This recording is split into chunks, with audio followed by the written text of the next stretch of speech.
धारावीकरांचे पुनर्वसन मुलुंडमध्ये नको यासाठी मुलुंडकर आणि विविध पक्षांनी याआधी देखील आंदोलन केले।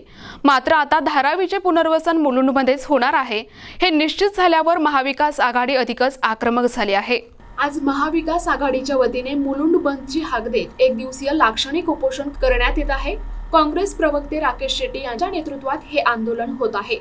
मुलुंड बंदचे लावलेले बॅनर प्रशासनाने हटवले असले तरी काँग्रेस उपोषणावर ठाम आहे।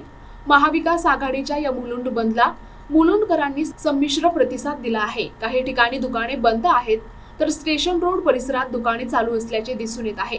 उपोषण स्थळी एकही धारावी रहिवासी मुलुंडमध्ये स्थलांतरित होणार नाही। क्या हुआ तेरा वादा असे बॅनर लावण्यात आले आहेत। नोव्हेंबर मध्ये विधानसभा निवडणूक झालं।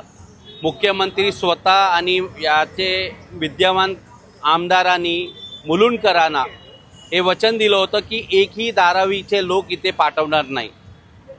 निवडणूक झाल्यानंतर आता जिंकलेला आहे, मुख्यमंत्रीचा शपथ झाला आणि आता मास्टर प्लॅन अदानीच्या बाहेर पडलेला आहे। याच्यामध्ये त्यांनी असं दाखवलेलं आहे की 3 लाख लोक जे अपात्र आहेत त्यांना हे लोक मुलुंडमध्ये ट्रान्सफर करत आहे। हे मुलुंडचे जे ऑक्ट्राय नाकाचे 18 एकर जमीन असेल, त्याचे बरोबर डम्पिंग ग्राउंडचे जे 57 एकर्स आहे, त्याबरोबर जे खाडीचे आपले सॉल्ट पॅनचे जे जमीन आहे एक 155 एकर, हे सगळं मध्ये अदानी ग्रुपला तुम्ही देणार आहे, फुकट देणार आहे।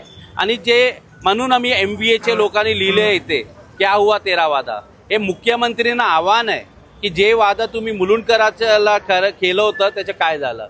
आणि आता तुम्ही हे मुलुंडचे तुम्ही अवस्था बघा, इथे 2 लाख लोक राहतात, आणखी ॲडिशनल 3 लाख लोकांना तुम्ही ते पाठवणार आहे।